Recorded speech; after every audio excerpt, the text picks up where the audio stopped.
He left his family for a new life, but when he returned, his daughter was unrecognizable. Michael stood on the edge of the familiar town he had left behind 15 years ago. The roads, the buildings, even the air felt heavy with the weight of the past. He had tried to escape. When he had walked out on his family, it had been without a second thought. He wanted freedom, a life unburdened by the responsibilities of a wife and a child. At the time, the thrill of starting over was intoxicating. He hadn't cared about the pain he left in his wake. He had convinced himself that Elaine and Lisa would be better off without him.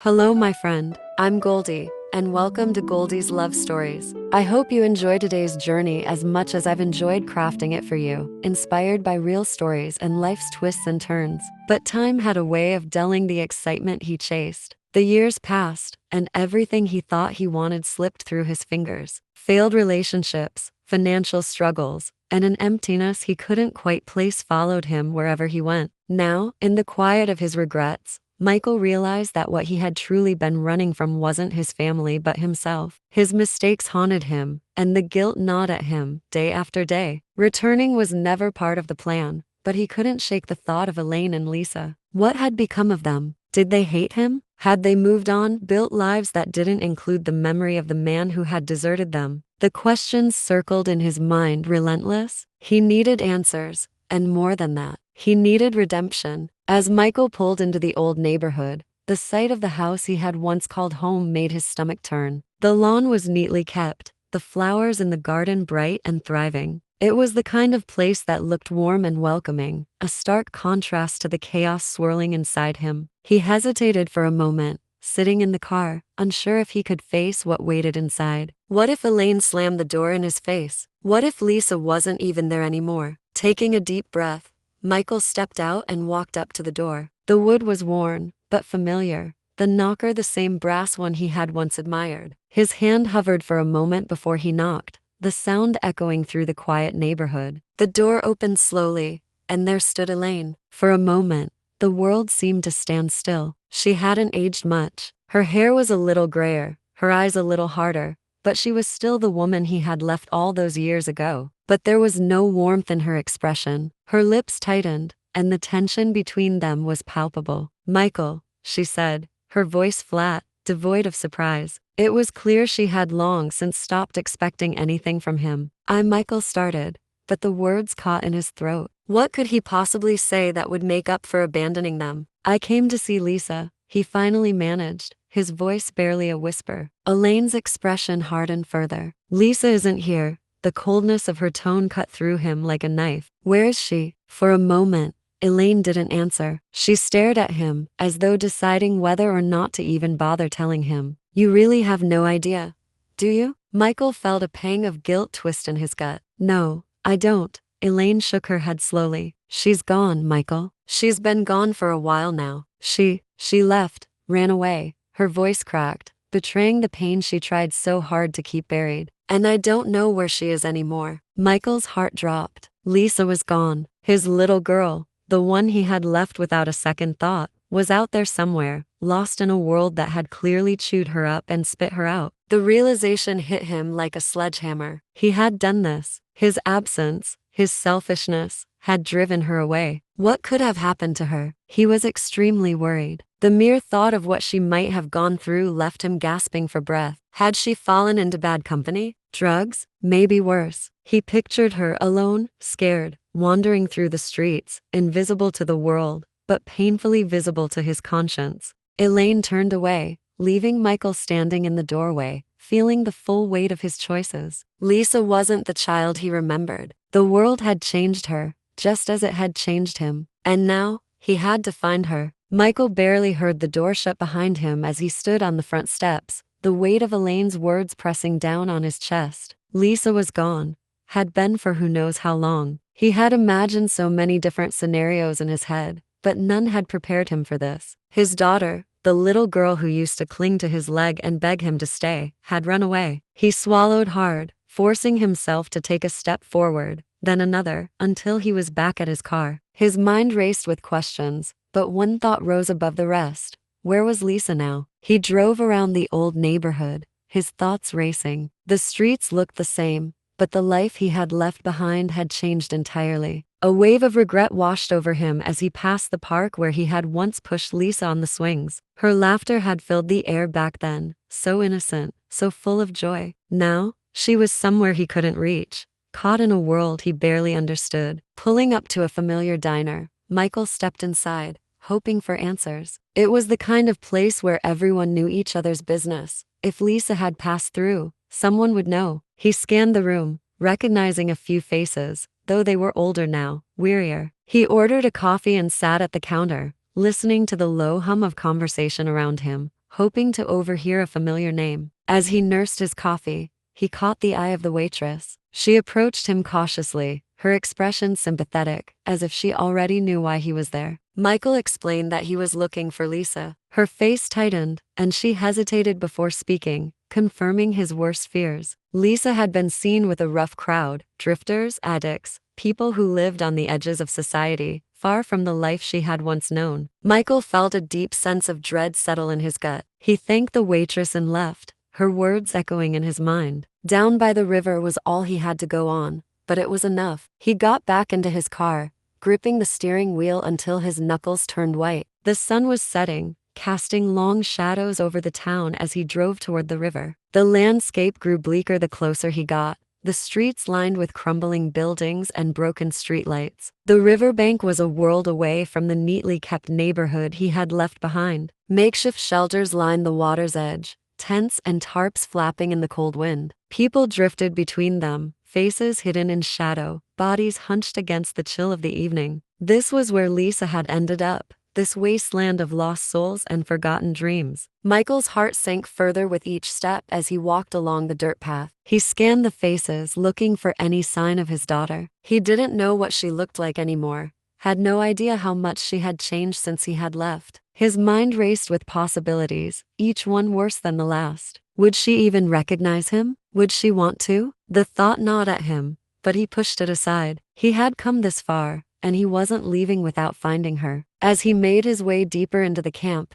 Michael finally spotted her. She was sitting by the water, hunched over, her face hidden beneath a hood. But there was no mistaking it. It was Lisa.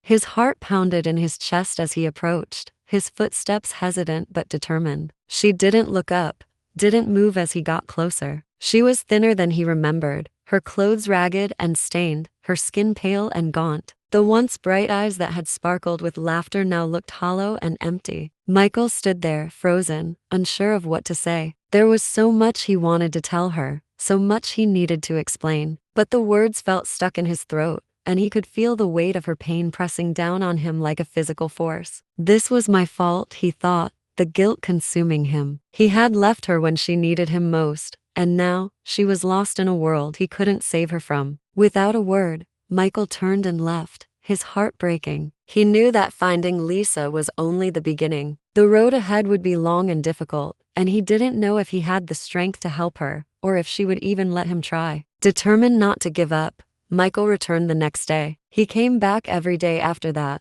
lingering on the outskirts of the camp, waiting for a moment when Lisa might be alone, when she might be willing to talk. She avoided him, her movements slow and deliberate, always keeping her distance. She knew he was there, but she refused to acknowledge him. It tore him apart, but he knew he couldn't force his way back into her life. He had to wait for her to come to him. On the 5th day, Michael spotted her walking toward a rundown building near the edge of the camp. It looked like an old warehouse, long abandoned, now a hideout for the lost souls of the riverbank. He followed her at a distance, his heart pounding in his chest. She disappeared inside, and Michael hesitated for a moment before stepping through the crumbling doorway. The air inside was thick with the stench of decay and stale smoke. Dim light filtered through broken windows, casting eerie shadows on the walls. He saw her in the corner, slumped against the wall, her hood pulled low over her face. A group of people huddled nearby, speaking in low voices, their words indiscernible. Michael's breath caught in his throat. He didn't belong here,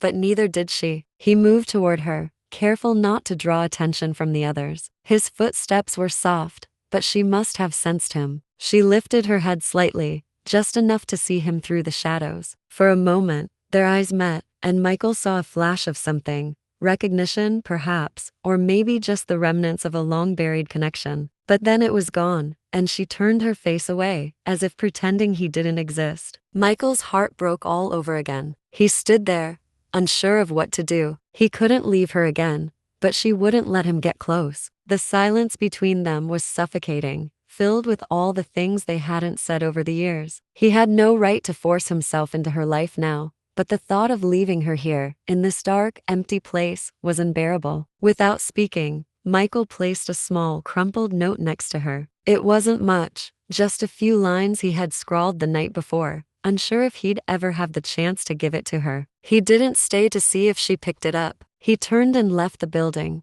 the sound of his footsteps echoing behind him in the silence. For days, he waited. The note was simple. I'm sorry. I want to help. Please, let me in. But it was the best he could offer. He couldn't undo the past, couldn't take back the years he had missed. But he could be here now, and that was something. He just hoped it was enough. Eventually, on the 8th day, Lisa approached him. She didn't say anything, didn't need to. She stood before him, her eyes hollow, her body frail, but she was there. It was the first sign that she might be willing to let him try. Michael could feel the tension between them, thicker than the cold air around them. Lisa stood before him, her posture rigid, her face a mixture of anger and pain. She had every right to be angry, but he hadn't anticipated just how broken she would be. She spoke first, her voice low and sharp. You shouldn't have come back, she said, not meeting his eyes. It's been 15 years. You left, and you didn't care what happened to me or Mom. Why now? What changed? Michael swallowed hard,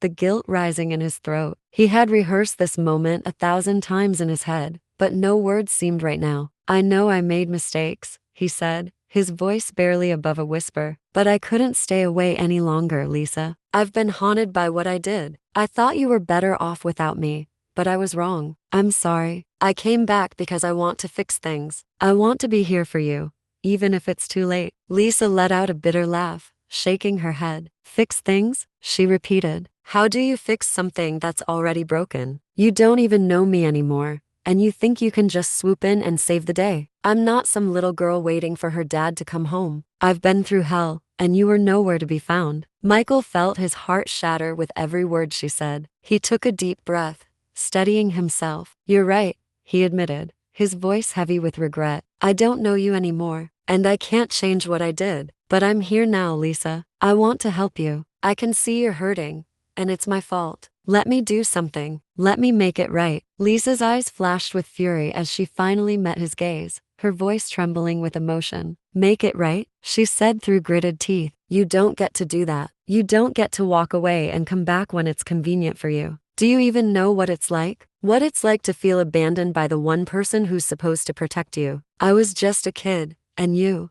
destroyed me. Her words hung in the air, cutting deeper than Michael had imagined. He fought to keep his composure, but the tears were there, just beneath the surface. I know I failed you, he said, his voice shaking. I don't expect you to forgive me, and I don't expect you to forget. But I'm not that man anymore. I'm here now, and I'm not going to leave again. I'll do whatever it takes to help you, to prove that I'm here for good. For a moment, the anger in Lisa's eyes faltered, replaced by a flicker of something, maybe doubt, maybe hope. She looked away, her voice softening, but still filled with pain. I don't need you anymore, Dad. I've learned how to live without you. But she hesitated, her breath catching in her throat. I don't know how to stop being angry. The admission hung between them, raw and vulnerable. Michael took a step closer, his voice gentle. You don't have to stop being angry, Lisa. You have every right to be. But maybe, just maybe, we can try to heal together. If you let me, I'll be here, and I won't leave this time. The confrontation left Michael drained, every word from Lisa echoing in his mind as he watched her turn and walk away. He remained frozen in place, the weight of her pain crushing him. His heart ached, not just for her but for the years lost, years he could never get back. He wanted to chase after her, but something told him that doing so would only push her further away. So, he stayed still, letting her have the space she needed. The following days were agonizing. Michael spent hours wandering through the town, haunted by memories of Lisa as a child. Every corner, every familiar sight, reminded him of the moments he had missed. He had once believed leaving was his only choice, but now he knew it was the worst decision he had ever made. In those quiet moments, the reality of what his absence had done became clear. Lisa wasn't just angry, she was broken. The little girl he had left behind had grown up without a father, without the security of knowing someone was there for her. And now, she was a young woman trapped in a life that was spiraling out of control. Michael tried to reach out, leaving notes where he knew she'd find them, but they went unanswered. Days turned into weeks, and though Lisa hadn't completely shut him out, the wall between them remained high. She stayed with her crowd by the river, slipping further into the shadows. The more he saw her with those people, the more his heart sank. One evening, after another long day of walking through the town, Michael found himself at the river again, watching from a distance as Lisa sat with the group she now called home. His body ached with exhaustion, but his mind was restless. He couldn't give up.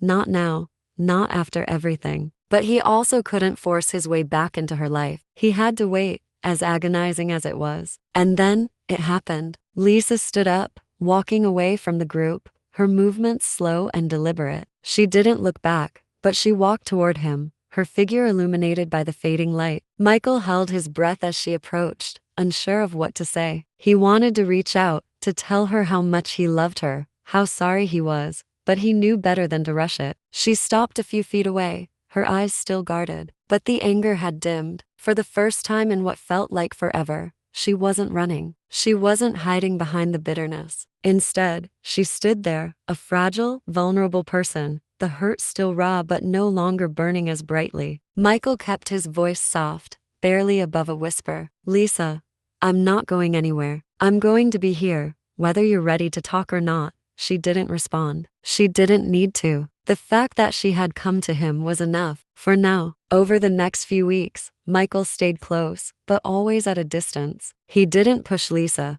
didn't try to force her to talk. He had learned that she needed time, time to process, time to heal, time to decide if she even wanted him in her life again. It was a painful waiting game, but Michael was committed to being there, no matter how long it took. Slowly, Lisa began to soften. She stopped avoiding him, and though their conversations were brief, they were no longer filled with bitterness. There were days when she would sit beside him by the river, saying nothing, just sharing the silence. It wasn't much, but it was a start. One afternoon, after what felt like months of quiet progress, Lisa finally opened up. They were sitting on a bench, the sun low in the sky, casting a golden light over the water. Lisa's gaze was fixed on the horizon, her face calm but her eyes distant. Michael waited, sensing that something was coming. I'm scared, Lisa said, her voice barely audible. I don't know how to move forward. The admission hung in the air between them, heavy with the weight of everything she had been holding inside. Michael felt a lump in his throat, but he stayed quiet, letting her speak. I've made so many mistakes, she continued, her voice trembling, and I don't know how to fix them. I don't even know if I can. Michael's heart ached for her. He wanted to reach out, to comfort her, but he knew that this was something she needed to say on her own. You don't have to do it alone, he said softly after a long pause. I'm here. I'll help you, Lisa. I don't know how to fix everything, but I'll be with you, every step. Lisa finally turned to look at him, her eyes filled with uncertainty but also something else, hope. It was faint, but it was there. For the first time, she wasn't pushing him away. She wasn't running. I don't know if I can trust you, she admitted, her voice breaking. But I want to try. Michael nodded, tears welling up in his eyes. It was more than he had hoped for. That's enough, he said quietly. That's more than enough. The road to recovery was long and uncertain, but Michael knew they could face it together. Lisa had been through so much,